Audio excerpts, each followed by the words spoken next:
Radio Educación presenta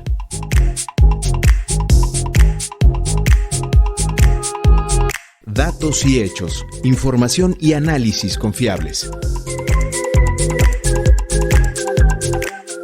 Hoy nos acompaña la académica Adriana García, coordinadora de datos de la ONG México ¿Cómo vamos?, para platicar acerca del Plan México y las metas incumplidas. En nuestro reportaje, el agua, un derecho humano. Asuntos espinosos y controversiales de la reforma electoral en el comentario semanal. En el panorama internacional hablaremos de Venezuela, el caso María Corina Machado. Disfrute la música seleccionada para esta emisión. Soy Alma Lilia Martínez y a nombre de todo el equipo de producción le invito a que nos acompañe los siguientes minutos con lo más relevante de la información generada en esta semana. Usted puede ponerse en contacto con nosotros a través de una llamada telefónica al número 55 41 55 10 60 o un mensaje por WhatsApp al 55 12 33 29 15. Si nos escucha en Facebook o YouTube de Radio Educación, puede escribir un mensaje. Nos interesa su opinión. Ahora demos paso a la entrevista.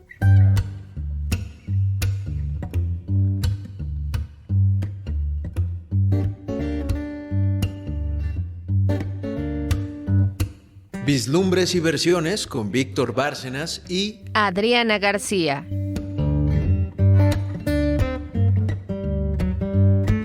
Durante el primer año del gobierno del sexenio de la presidenta Claudia Sheinbaum, la inversión pública disminuyó y la inversión privada nacional se contrajo.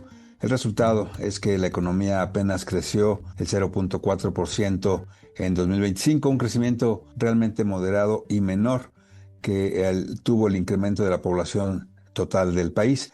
La inversión extranjera también aumentó el año pasado, pero no así fue el incremento en cuanto a la inversión privada nacional. El Plan México, que se ha diseñado por parte del gobierno de la presidenta Claudia Sheinbaum para impulsar la reindustrialización del país, cumple ya su primer año. ¿Cuáles son sus objetivos cumplidos y cuáles están por cumplirse o cuáles difícilmente serán cumplidos? De ello conversamos esta tarde con Adriana García. Ella es coordinadora de datos de la organización México ¿Cómo vamos? Adriana, bienvenida, ¿cómo estás? Hola, muchas gracias por la invitación. ¿Cómo ves? ¿Qué indicadores del Plan México se están cumpliendo y cuáles está complicado que se puedan lograr en estos tiempos?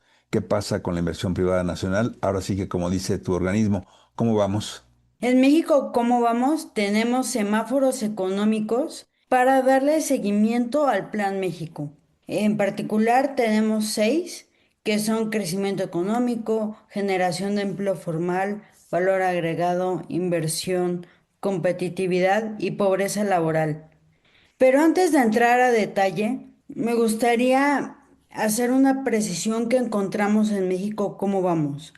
La calidad de vida está íntimamente ligada de la calidad del empleo. Para cumplir la meta 13 del Plan México, que es disminuir la pobreza y la desigualdad, necesitamos voltear a ver la calidad del empleo. Y por esto, el Plan México, además de ser la política de industrialización de la presidenta Claudia Sheinbaum, también debe de ser una política de formalización de la economía. Ahora, como tú bien mencionas, la inversión cayó en 2025. En México, la inversión privada es el 90% de la inversión total.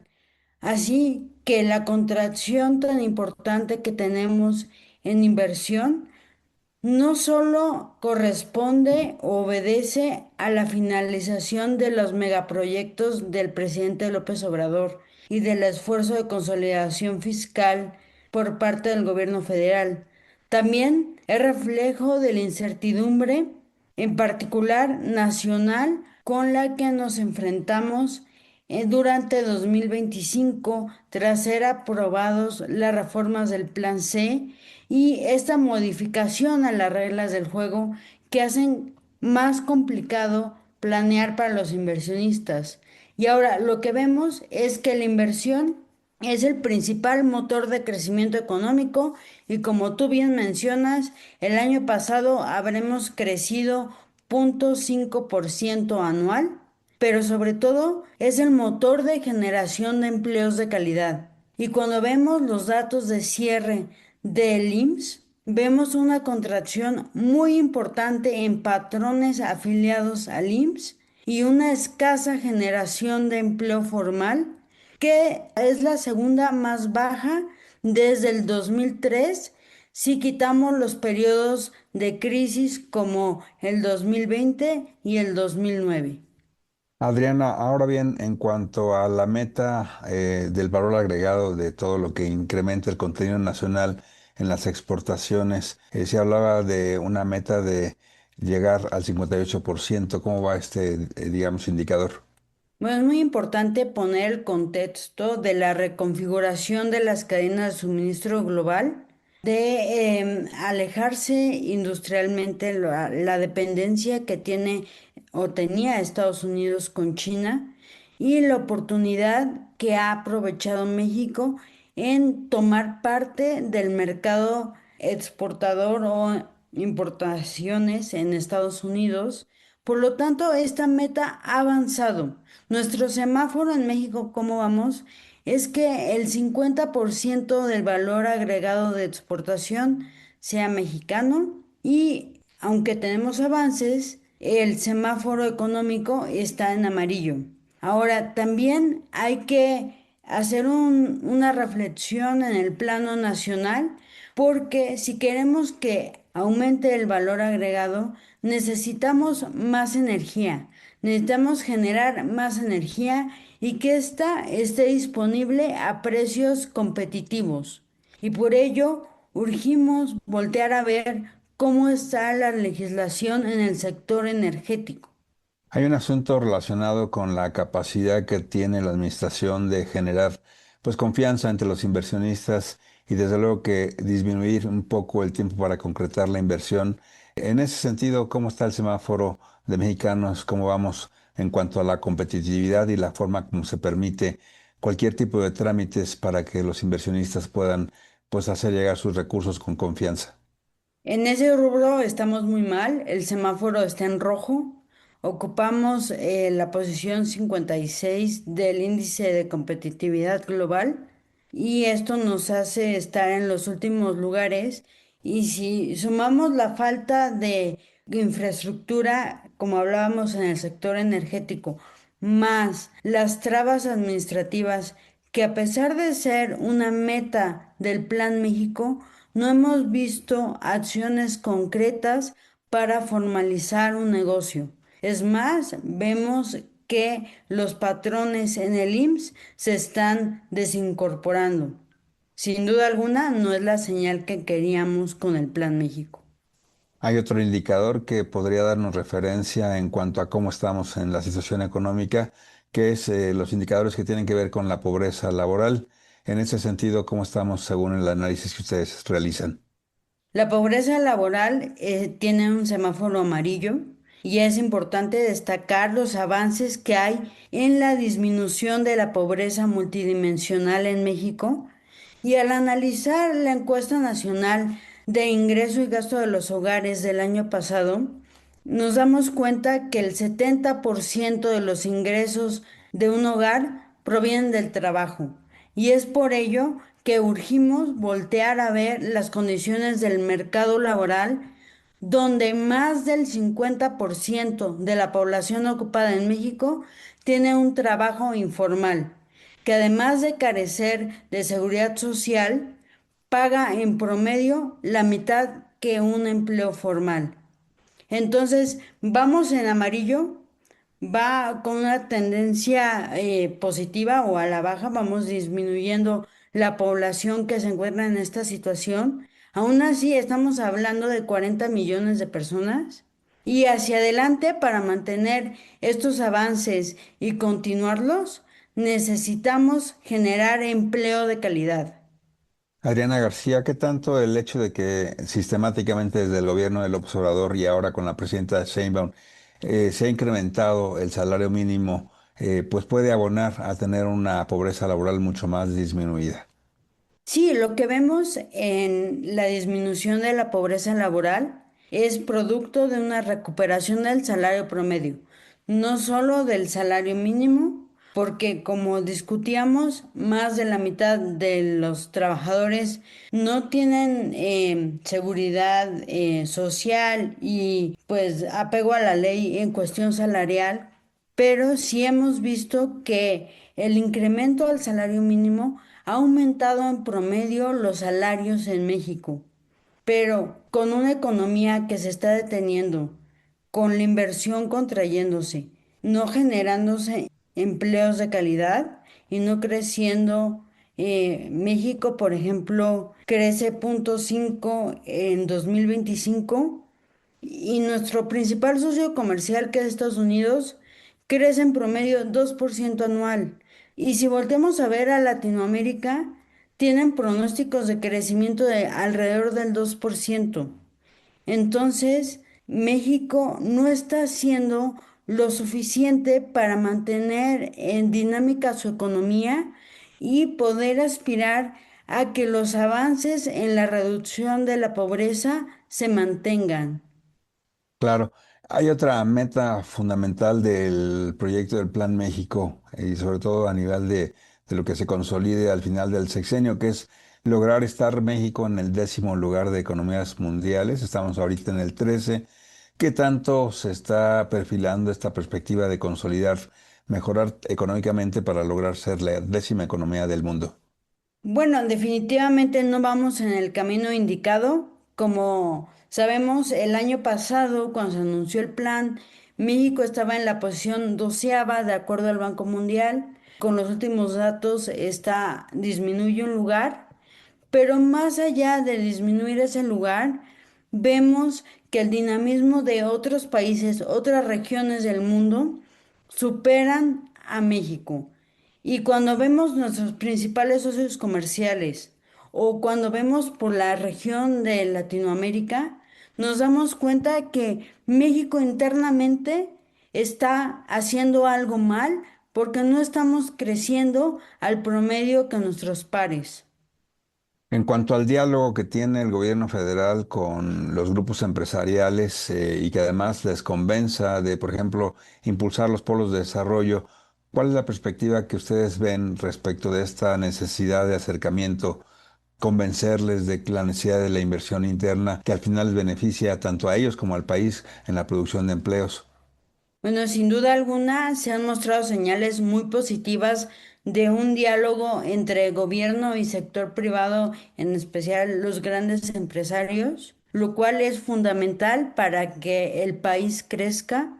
Ahora, cuando vamos a las trabas de la inversión o de los polos de desarrollo, sin energía no se puede pensar en la relocalización de industrias, en aumentar las capacidades productivas, porque la energía es un bien intermedio necesario para todas las actividades económicas.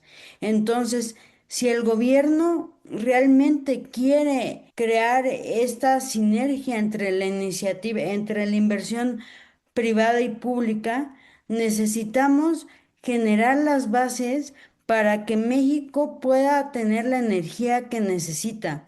Ahora, si solo vemos el lado de las finanzas públicas, el gobierno tiene un espacio fiscal muy reducido. ¿Esto qué quiere decir? No tiene dinero para la infraestructura que México necesita. Estamos hablando de la energía, pero lo mismo aplica para infraestructura portuaria, aeroportuaria, carreteras, porque también tenemos otros pendientes desde el Estado, como son la seguridad, la salud, la educación. Finalmente te preguntaría, Adriana, ¿qué conviene más? Vimos que durante el gobierno del presidente Andrés Manuel López Obrador, pues no hubo tampoco mucho crecimiento, pero sí bajó la desigualdad, se generó una lucha por combatir la pobreza extrema, que se habla incluso de que millones de personas salieron de la pobreza, 13.5 millones de personas, Pero, ¿qué pasaba con los gobiernos del PAN y el PRI? Que también había un crecimiento mayor, del 2% incluso, pero no crecía este índice de desigualdad, se mantenía la gente en pobreza extrema. ¿Cómo explicar esa paradoja? Bueno, lo que necesitamos hacer es justamente impulsar la calidad del empleo para que estos avances sean duraderos y al contrario se reduzca aún más la pobreza multidimensional y la pobreza extrema, como bien lo mencionas. Ahora, se hicieron muchos cambios, por así decirlo, los ahorros del gobierno. Esos ahorros hoy ya no existen, entonces no podemos esperar a que se replique lo que hizo el presidente López Obrador este sexenio, además de que la recuperación del salario mínimo tan importante en estos años está llegando a un límite donde no tenemos nuevos empleos. Entonces no queremos tener un salario mínimo que sea solo justo, que pueda las personas adquirir sus alimentos, cubrir sus necesidades básicas, pero que en la práctica muy pocos trabajadores lo obtengan, sino lo que queremos es que sea compartido. Por eso, la importancia de voltear a ver la calidad del empleo para hablar de prosperidad compartida. Pues sin duda sigue siendo grande el reto que tiene el Plan México y toda esta idea de mejorar las condiciones de la gente para generar menos desigualdad en el país. Adriana García, ¿cómo te encontramos en México? ¿Cómo vamos? Claro que sí, los invitamos a que nos visiten en México como vamos.mx y en nuestras redes sociales estamos como México como vamos. Perfecto, muchas gracias y seguiremos conversando sin duda a lo largo de este año. Gracias, un fuerte abrazo.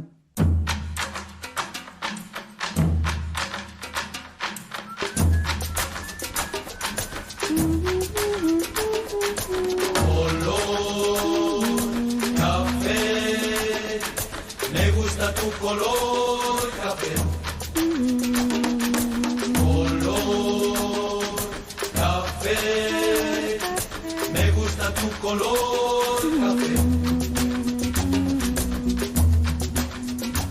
Me gusta tu color café, tus bucles color café, el aroma de café, de tu cuerpo cuando pasas y siento tu mirar y escucho murmurar tus labios sabor café en un beso que me abraza. Color café, me gusta tu color café. Color café, me gusta tu color café. Bailemos. Tu piel húmeda y café al amanecer tiene sabor a miel, a canela y caña brava si haces como el buen café, solo turbarme y arrebolarme, esta noche será larga. Color café, me gusta tu color café. Color café, me gusta tu color café. Color café, color café, color café. Color, color, color, color, color, color, color, color, café. Color café, color café, color café. Color caramelo, Color café, caramelo y miel. Chocolate y leche, café con leche, color café. ¡Hey!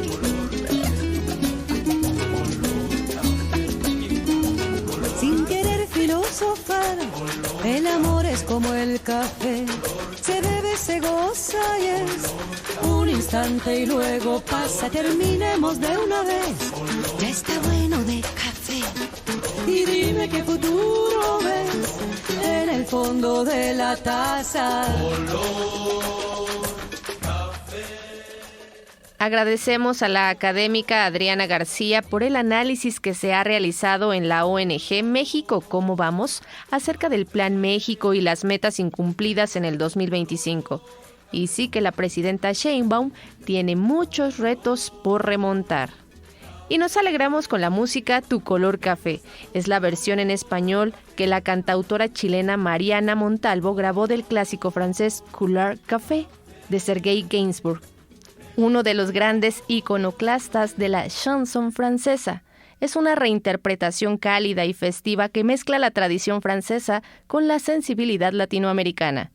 La canción juega con la metáfora del café como símbolo de placer, color, sabor y diversidad cultural. Mariana Montalvo fue una cantautora chilena exiliada en Francia desde 1974, reconocida por su aporte a la canción de protesta latinoamericana y por fusionar la tradición popular con la chanson francesa. Falleció en París en 2017, dejando un legado como puente cultural entre América Latina y Europa. Ahora demos paso a nuestro reportaje.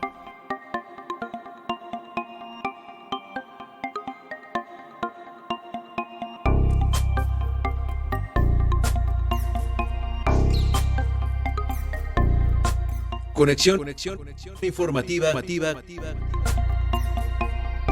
con Elizabeth Montes. Agua, derecho humano.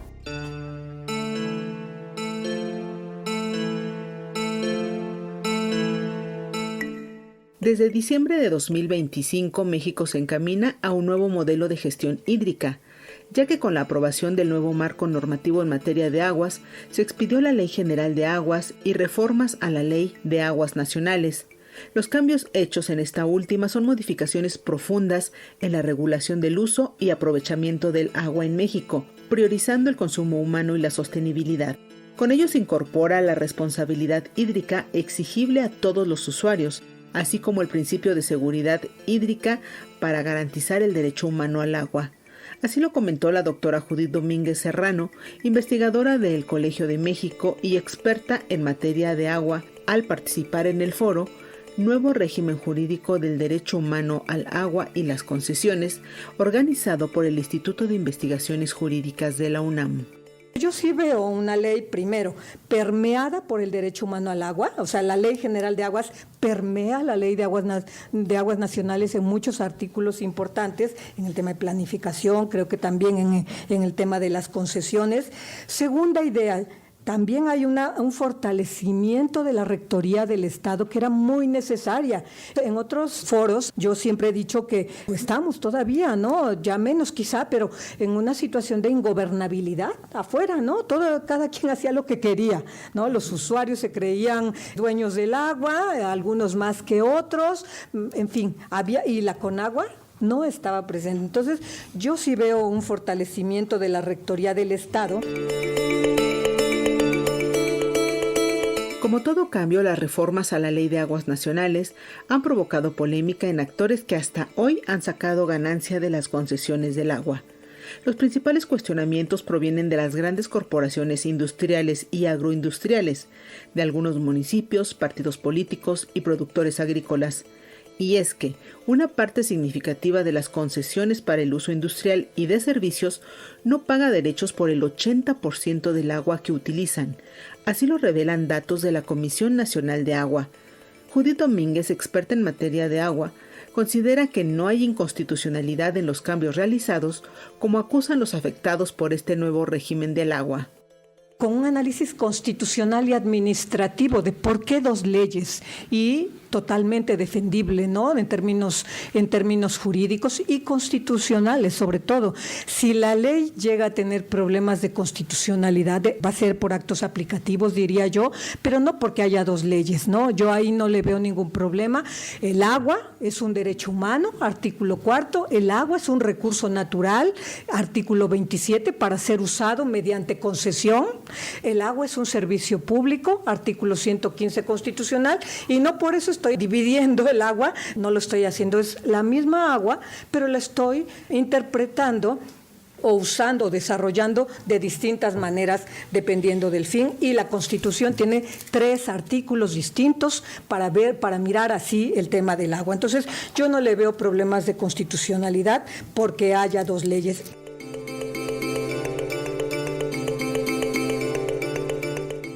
La reforma endurece y redefine los criterios para el otorgamiento, modificación y continuidad de los títulos de concesiones de agua. Ahora se prohíbe la transmisión de concesiones y permisos, salvo en casos específicos como la sucesión, fusiones o escisiones o transmisión de tierras ejidales comunales. También promueve una gestión hídrica sostenible mediante incentivos al reuso de aguas residuales tratadas y no tratadas conforme la norma oficial mexicana y las mejores prácticas internacionales. Sin embargo, desde la perspectiva de la doctora Judith Domínguez Serrano, investigadora del Colegio de México, hay que fortalecer el tema de la planeación hídrica, aspecto que podría abordarse en la legislación secundaria, que cuenta con 180 días para concretarse. Hay un tema que a mí creo que se quedó corto, pero a lo mejor se puede aprovechar el reglamento. Estos comentarios que estoy haciendo es que quizá algunos se pueden retomar en el reglamento de la Ley de Aguas Nacionales. El tema de planificación hídrica. ¿Es obligatoria para la gestión de los recursos hídricos? Pues sí, obviamente, ¿no? O sea, eso no se cambió. Lo mejor hubiera sido es obligatoria para otras planificaciones y se superpone a otros planes. Es decir, el agua, que creo que los que estamos en el sector lo sabemos, determina muchísimas cosas, condiciona también la actividad, o debería condicionar. Para allá no puede crecer la ciudad porque no hay agua.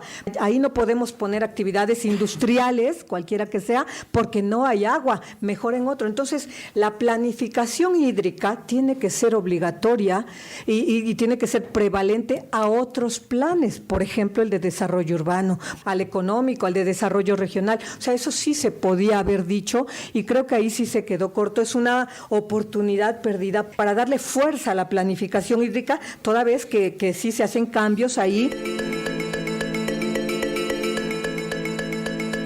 Gracias por tu escucha.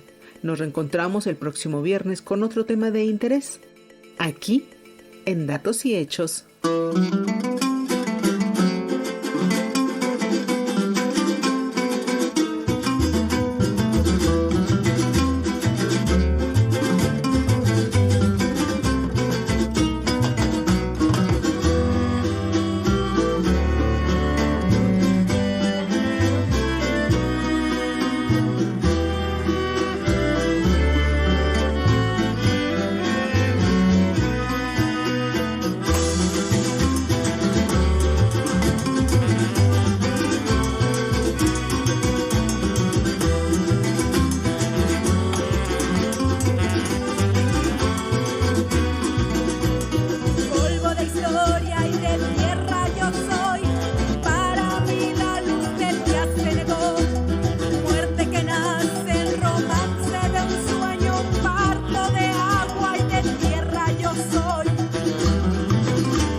grandes cambios en la Ley General de Aguas y reformas a la Ley de Aguas Nacionales, en donde se prioriza el derecho humano y que los concesionarios paguen el 80% que no pagaban por el uso del agua. Acabamos de escuchar de los Tlaxiqueros, Espejos de Agua, que es una canción que reúne la tradición musical indígena y campesina de Tlaxcala. La pieza se centra en la relación espiritual y comunitaria con el agua, tratándola como un espejo de vida, memoria y resistencia cultural. Los Tlaxiqueros es un colectivo musical originario de Tlaxcala, México, dedicado a preservar y difundir la música tradicional indígena y campesina. Usted escucha en Radio Educación el programa Datos y Hechos, información y análisis confiables. Puede comunicarse con el equipo de producción a través de una llamada al número 55 41 55 1060 o de un mensaje de WhatsApp al 55 12 33 29 15. Si nos escucha en Facebook o YouTube de Radio Educación, puede escribir un mensaje. Nos interesa su opinión. Está lista nuestra siguiente sección. Libre Expresión con Víctor Bárcenas.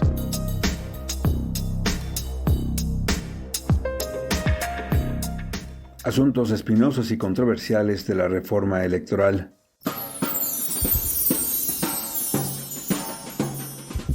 Luego de los foros y consultas con quienes quisieron participar y alzar la mano para plantear propuestas de reforma electoral, finalmente esta semana se presentaron las primeras directrices de lo que serán los cambios legales y constitucionales necesarios para establecer nuevas reglas del juego en la búsqueda del poder en México. La historia reciente de las reformas electorales en México pasó de ser una concesión de una parcela de poder del hegemónico dominio del PRI, a quien no le quedó más remedio que abrirse a la pluralidad política y comenzar a erosionar lentamente su proyecto de dictadura perfecta, que tantos años le benefició como partido único y dominante en la escena política. La inicial apertura de la válvula de escape se produjo con la reforma electoral que presentó en 1977 el entonces secretario de Gobernación, Jesús Reyes Heroles. Fue la inicial apertura del sistema político de México, con el registro de nuevos partidos políticos, incluido el hasta ese entonces prohibido Partido Comunista Mexicano. No hay que olvidar que ese periodo de apertura política del hegemónico PRI se produjo tras la masacre estudiantil de 1968 y los años de la Guerra Sucia, que exterminó a militantes y guerrilleros opositores y que por casi una década intensificó la persecución social y política, sobre todo para quienes desde la oposición política no estaban de acuerdo con las directrices del PRI, partido eternizado en el poder. Las reformas electorales posteriores de 1990, 1996, 2007 y 2014 buscaron perfeccionar la democracia en México, pero el problema fue que solo en membrete se produjo la autonomía de las autoridades electorales. En los hechos seguía el dominio de los partidos políticos sobre las decisiones y la forma en que se organizaban las disputas por el poder a través de los comicios. La misma integración de los consejos electorales que establecieron las directrices y reglas del juego en el ámbito político electoral, aún hasta hoy lleva el sello de los partidos políticos, ya que todas las consejerías le deben su encargo a las determinaciones que tomaron los congresistas al momento de designarlos. Ello generó que muchos años primero el IFE y después el INE obedeciera en sus resoluciones a los intereses de los partidos políticos.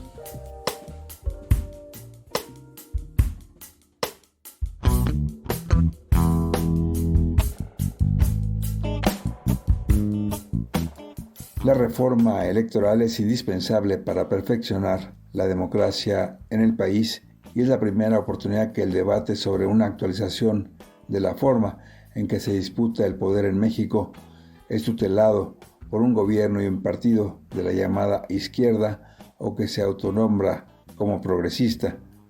De hecho, Morena y sus aliados accedieron al poder con las reglas acordadas durante el periodo neoliberal y que beneficiaban al PRI y al PAN. Vaya paradoja. Lo cierto es que estos días se conocen con mayor precisión los temas y planteamientos de modificaciones legales en materia de reforma electoral. Las conclusiones iniciales presentadas por la Comisión Presidencial para la Reforma Electoral, que preside Pablo Gómez, formula propuestas necesarias para hacer más efectiva y menos onerosa la disputa por el poder en México.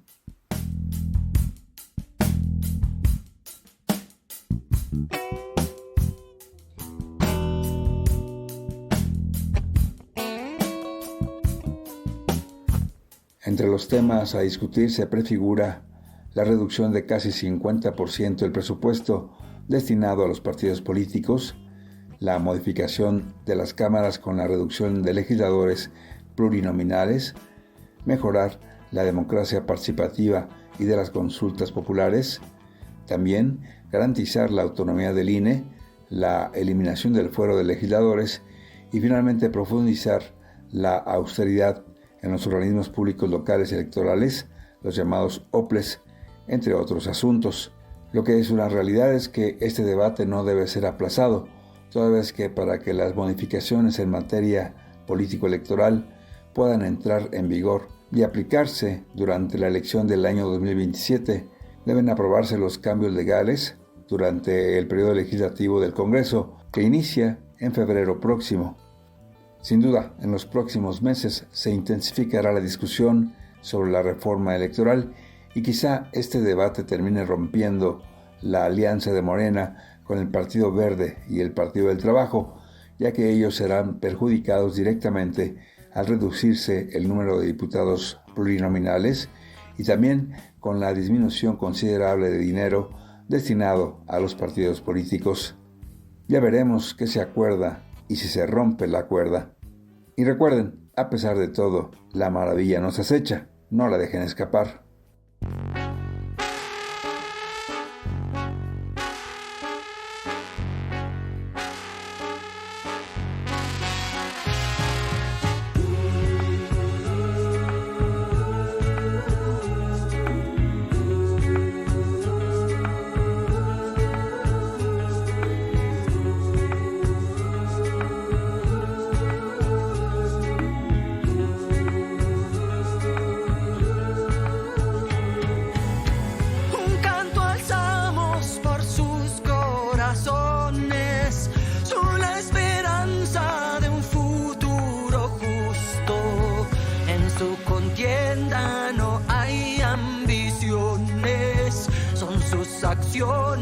No son sus discursos. Liberté. Cada persona un derecho. Liberté. Vinimos a ser libres. Libertad. De habitar un mundo digno. Libertad. De unirnos y expresarnos.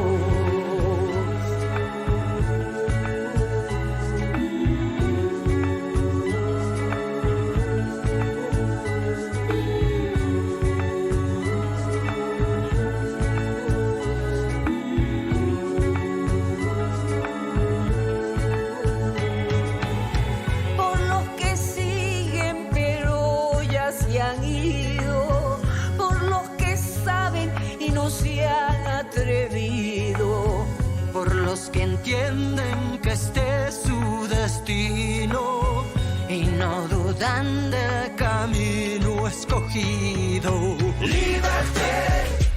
De sembrar mi alimento. Liberté. De ser mi medicina. Libertad. Destrozar las cadenas. Libertad. De escribir mi libreto.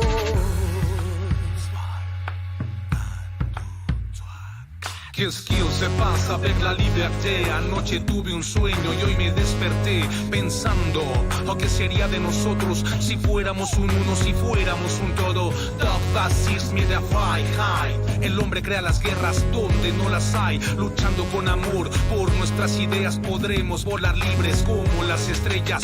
I'm just looking for freedom, freedom, freedom, freedom, freedom, freedom. Sin duda, una reforma electoral necesaria para el país.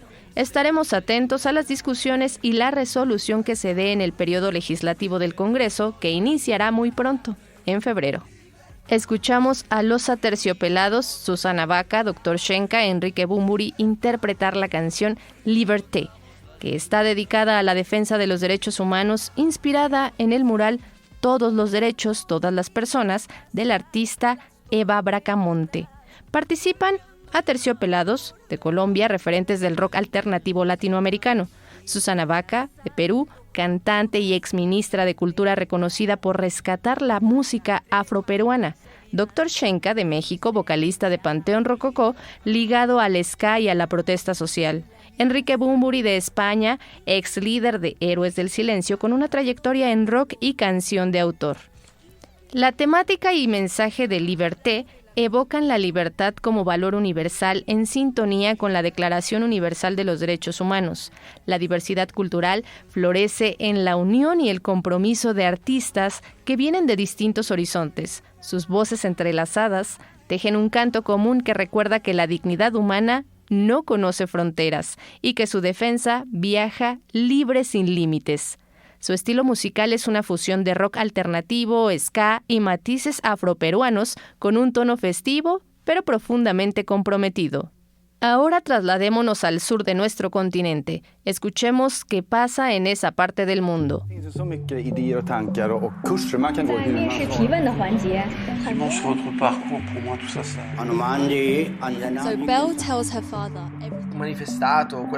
Pasaporte Internacional a cargo de Ricardo Mercado Bravo. Venezuela, el caso María Corina Machado.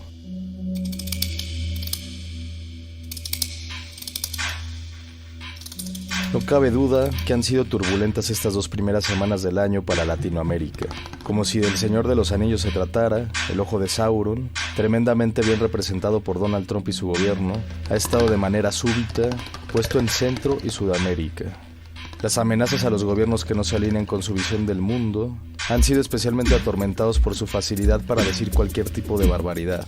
Ante este escenario donde encontrar un balance entre satisfacer al poder que emana de Washington y mantener una defensa digna, ha resaltado mucho el caso de María Corina Machado, la lideresa de la oposición venezolana.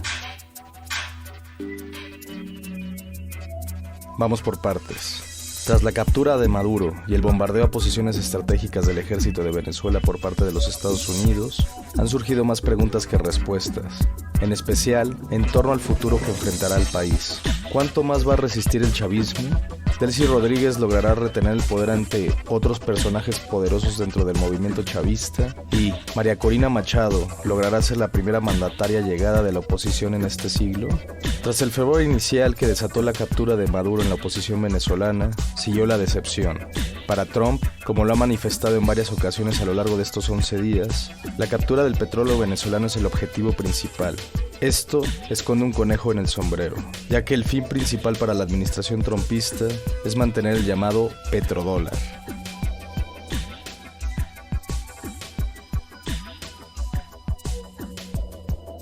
Desde los años 70, la gran mayoría de las transacciones petroleras a nivel mundial se hacen con dólares, algo que se ha visto paulatinamente mermado por el crecimiento de otras potencias que empiezan a competirle a Estados Unidos y hasta por el cambio climático. China, por ejemplo, muchas de sus transacciones las maneja en yuanes, lo que indirectamente ha afectado al dólar, que ya lleva un buen rato estancado. Además, otras alternativas energéticas tan urgentes para el planeta van apareciendo, lo que, poco a poco, le quita lo indispensable al petróleo. Trump, como se ha podido vislumbrar en este primer año de su segundo mandato, es un hombre que busca respuestas actuales con ideas viejas. La intervención en Venezuela es una clara imagen de ello, pero también es un síntoma. Estados Unidos siente pasos en la azotea ante el avance chino en la región. Por eso, sacar las armas ha sido su estrategia ante la potencia asiática, que cada vez se inserta más en los sistemas económicos de los países latinoamericanos. Por ello, obligan a nuestros países a poner aranceles a productos chinos. Por ello, operaron militarmente en Venezuela. Ante este escenario, Estados Unidos propone una fórmula que ha utilizado en intervenciones militares anteriores en toda Latinoamérica: apoyar a las personas que tengan los medios para cumplir sus necesidades económicas imperialistas, sin importar realmente cómo se conforma un régimen democrático.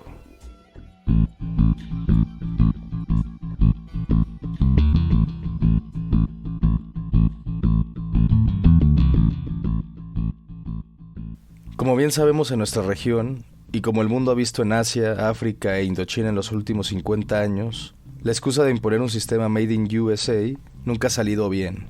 Y esto es porque el dinero, religión absoluta en Estados Unidos, le importa más al régimen estadounidense que realmente ayudar a las poblaciones de otros países. Sé que esto suena repetitivo, lo escuchamos en cada invasión estadounidense a otros estados, pero, ante lo que estamos viendo, vale la pena tenerlo bien presente.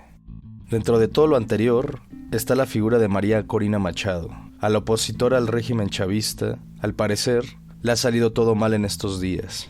La venezolana ha estado, por meses, adulando a Trump y ni siquiera tuvo la grandeza intelectual de criticar las medidas migratorias en contra de los venezolanos llegados a los Estados Unidos, que incluyeron un mayor número de deportaciones y la pérdida del estatus de protección temporal, conocido en Estados Unidos como TPS.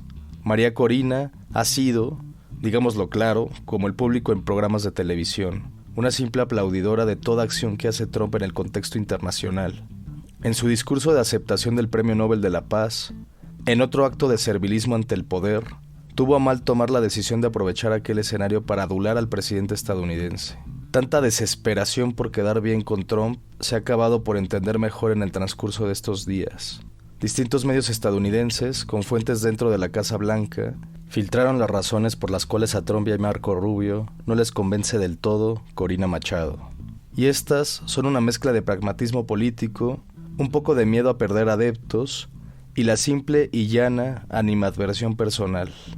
No tiene el apoyo ni el respeto dentro del país, zanjó Trump el mismo día que Maduro fue apresado. De inmediato, habló de que se pondría de acuerdo con Delcy Rodríguez, la recién ascendida presidenta, para los próximos pasos a tomar para Venezuela. Con esto, el panorama empezó a abrirse. La toma del petróleo es prioridad, y para el gobierno estadounidense es más sencillo convertir al gobierno chavista en un estado vasallo que iniciar un complejo proceso de transición democrática que pueda salirse de control.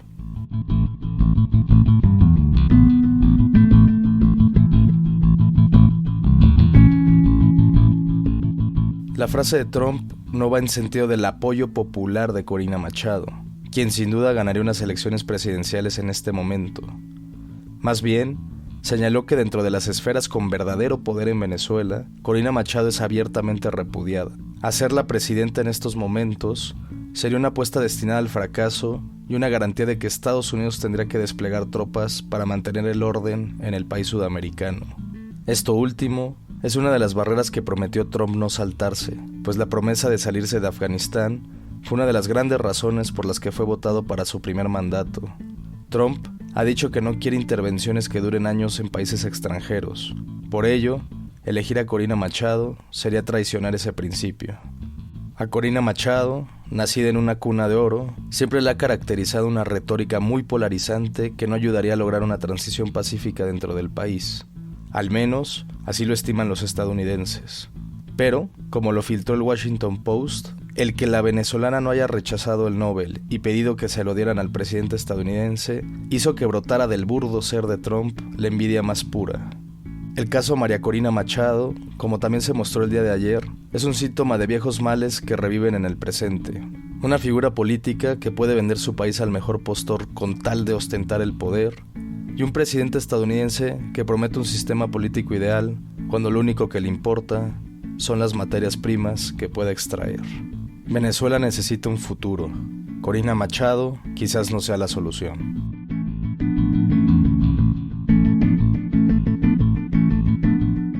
Muchas gracias por tu escucha y comentarios. Nos encontramos aquí, en el Pasaporte Internacional de Datos y Hechos de Radio Educación, el siguiente viernes.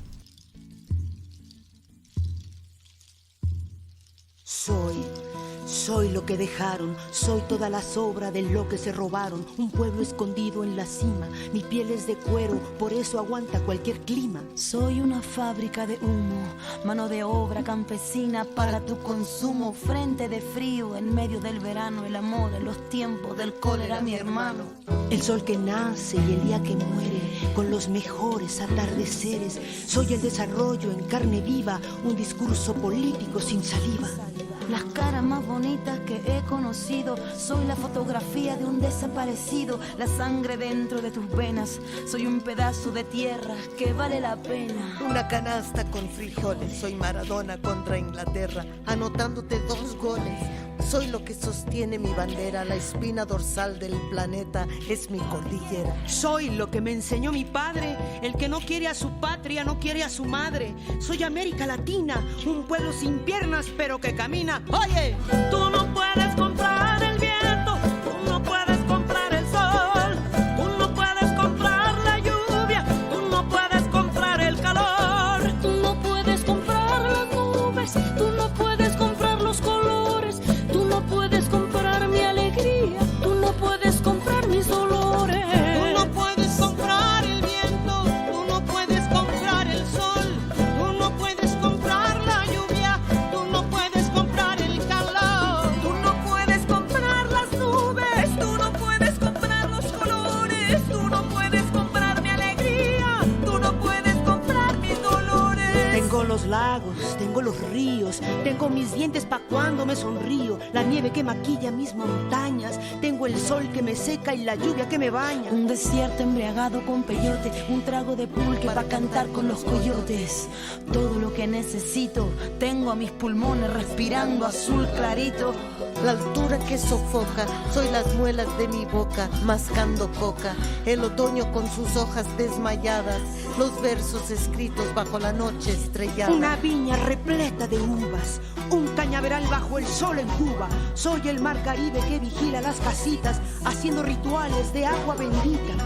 El viento que peina mi cabello, soy todos los santos que cuelgan de mi cuello. El jugo de mi lucha no es artificial, porque el abono de mi tierra es natural.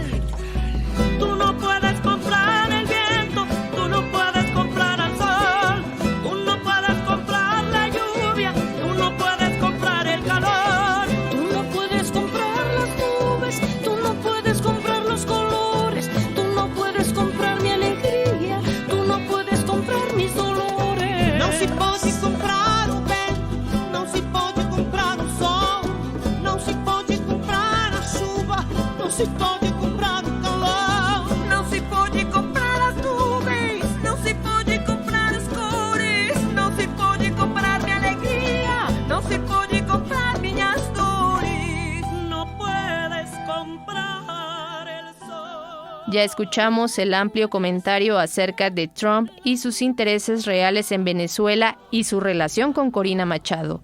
Seguiremos atentos a cómo se desarrollan las cosas en Venezuela. Latinoamérica es la canción que acabamos de escuchar de Eduardo Cabra, Rafael Ignacio Arcaute y René Pérez. Interpretan Betsy Pecanins, Cecilia Toussaint, Eugenia León, Lila Downs, Moyeney Valdés y Tania Libertad. Esta canción, Latinoamérica, fue compuesta por René Pérez, residente de Calle 13, Eduardo Cabra, visitante, y Rafael Ignacio Arcaute, y fue reinterpretada en 2011 por un grupo de destacadas cantantes latinoamericanas: Betsy Pecanins, México, Estados Unidos; Cecilia Toussaint, de México; Eugenia León, también de México, como Lila Downs; Moyeney Valdés, de Chile; y Tania Libertad, Perú, México. Cada intérprete aporta su timbre y tradición musical, desde el bolero y la canción mexicana hasta la música afroperuana y el canto andino. La unión de estas voces femeninas refuerza el mensaje de unidad continental y da visibilidad a mujeres artistas en la canción de protesta. También celebra la dignidad de los pueblos latinoamericanos frente a la explotación y la desigualdad. Llegamos al final de esta emisión. Si no pudo escuchar completo este programa, puede sintonizar el 1060 de AM, en donde a las 10 de la noche se retransmite. Le esperamos el próximo viernes a la misma hora en Datos y Hechos, información y análisis confiables para analizar lo más relevante de los acontecimientos nacionales e internacionales. Se despide Alma Lilia Martínez a nombre del equipo de producción.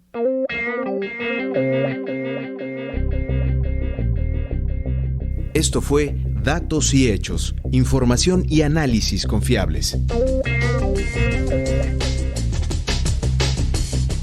Participamos en este programa Servicio Social Yael López y Jocelyn Reyes.